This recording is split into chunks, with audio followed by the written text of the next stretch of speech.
2027లోనే ఆంధ్రప్రదేశ్లో జమిలీ ఎన్నికలు రాబోతున్నాయి అంటూ వైసీపీ అధినేత జగన్ తన కార్యకర్తల సమావేశంలో ప్రతి సందర్భంలో చెప్తున్నారు. ఈ నేపథ్యంలో అసలు జమిలీ ఎన్నికలకి ఛాన్సే లేదని చెప్తున్నారు మంత్రి సత్యకుమార్. మాట్లాడదాం సార్. జగన్ ప్రతి సందర్భంలో ఆయన మీటింగ్ పెట్టుకున్నట్టు నిన్న కూడా అనంతపురం జిల్లా నేతలతో మాట్లాడుతూ 27 ఎన్నికలు రాబోతున్నాయి, సిద్ధంగా ఉండాలని చెప్తున్నారు. మీరేం చెప్పారు?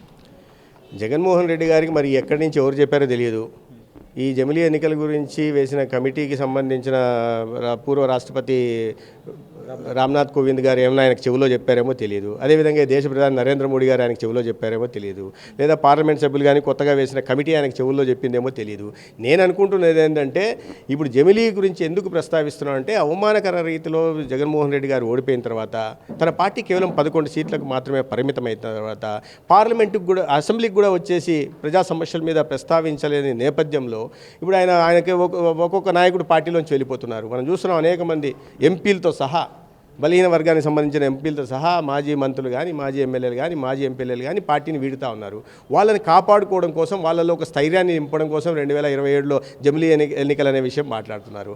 రెండోది, ఈ ఓటమి తర్వాత కేసులు బారిన పడి ఆ కేసుల నుంచి తప్పించుకోవడం కోసం ప్రజల్లో ఏదో మాట్లాడడానికి ఉండాలి కదా, దానికోసం ఈ రకమైన జమిలీ ఎన్నికల గురించి మాట్లాడే ప్రయత్నం చేస్తున్నారు. కానీ లేకపోతే ఈ కమిటీ నిర్ణయించాల్సింది, పార్లమెంటు నిర్ణయించాల్సింది. అది మరి జగన్మోహన్ రెడ్డి గారు 27 అని ఏ రకంగా అంటున్నారో తెలియదు. ఈ దేశానికి జమిలీ ఎన్నికలు అవసరం. దాని ద్వారా ప్రభుత్వ ధనం, ప్రజాధనం ఆదా అవుతుంది, అభివృద్ధి నిరాటంకంగా కొనసాగుతుంది. కాబట్టి జమిలీ ఎన్నికలు ఖచ్చితంగా రావాలి. కానీ ఎప్పుడు వస్తాయనే విషయం అయితే ఇప్పట్లో చెప్పలేం. నాకు తెలిసి ఈ కాలపరిమితి, ఈ పార్లమెంటుది కానీ, లేదా ఇప్పుడు కూటమి ప్రభుత్వంలో అధికారంలో ఉంటున్న ఈ 5 సంవత్సరాల కాలపరిమితి పూర్తవుతుంది. ఆ లోపల జమిలీ ఎన్నికలు వచ్చే అవకాశం లేకపోవచ్చు అని నేను భావిస్తున్నాను. సార్, అంటే అమిత్ షా రాజీనామా చేయాలంటూ కేంద్రంలో జరుగుతుంది. ఇక్కడ ఆంధ్రప్రదేశ్ కాంగ్రెస్ పార్టీ అధ్యక్షురాలు కూడా షర్మిల కూడా డిమాండ్ చేస్తున్నారు. అంబేద్కర్కి అవమానించిన అమిత్ షా రాజీనామా చేయాలన్న కామెంట్ అండి. అంబేద్కర్ గారిని అవమానించారని వీళ్ళు మాట్లాడుతున్నారు, అసత్య ప్రచారం చేస్తున్నారు. ఏ రకంగా అవమానించినట్టు ఒకసారి చెప్పాలి. నేను అది పదే అడుగుతున్నాం మేము ఈ పార్టీల్ని.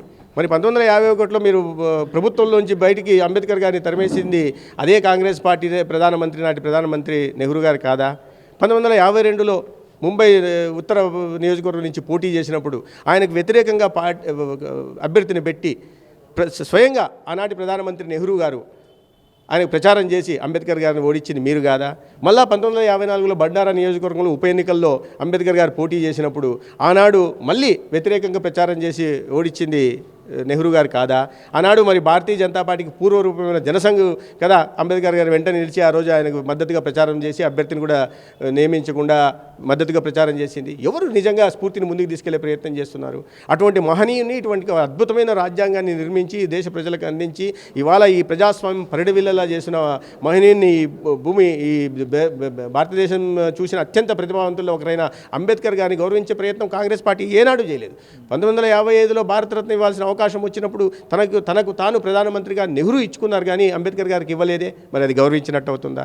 1971 ఇందిరాగాంధీ గారు ప్రధానమంత్రిగా ఉంటూ తనకు తాను భారతరత్న తీసుకున్నారు, కానీ మరి అంబేద్కర్ గారికి ఇచ్చలేదే. మరి గౌరవించినట్టు అంబేద్కర్ గారిని? అంబేద్కర్ గారు రచించిన రాజ్యాంగాన్ని తమ సొంత అవసరాల కోసం, సొంత ప్రయోజనాలు కాపాడుకోవడం కోసం అనేక సార్లు సవరించారే. మరి అంబేద్కర్ గారిని గౌరవించినట్టు అవుతుందా? ఈ భారతీయ జనతా పార్టీ నిజంగా అంబేద్కర్ గారి స్ఫూర్తిని ముందుకు తీసుకెళ్ళి ఆయన విలువల్ని, ఆయన ఆశయాల్ని ముందుకు తీసుకెళ్లే ప్రయత్నం చేస్తుంది. అందుకనే 1989లో వీపీ సింగ్ ప్రభుత్వం ఏర్పాటైనప్పుడు, బీజేపీ మద్దతు ఏర్పాటైనప్పుడు మాత్రమే భారతరత్న అంబేద్కర్ గారికి వచ్చిందన్న విషయాన్ని దేశ ప్రజలు గుర్తించాల్సిన అవసరం ఉంది. కాబట్టి ప్రజలు ఆలోచించాలి. వీళ్ళకంటే చరిత్ర తెలియదు. ఇవాళ ఇక్కడ మాట్లాడుతున్న కొత్త పిచ్చగాళ్ళకి చరిత్ర తెలియదు, ఏం జరిగిందనే విషయం తెలియదు.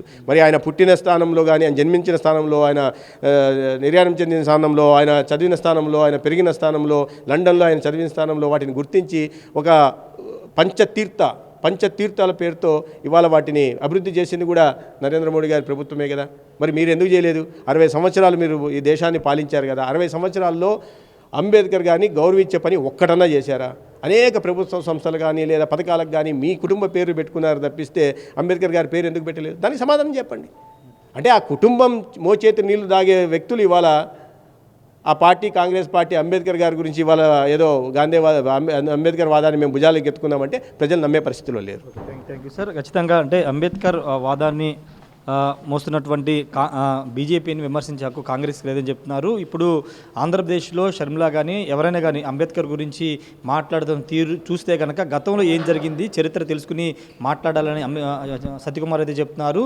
జగన్ ఇంకా భ్రమలో ఉన్నారు. 11 సీట్లు వచ్చిన ఆయన కలల కనడం మానేయలేదు.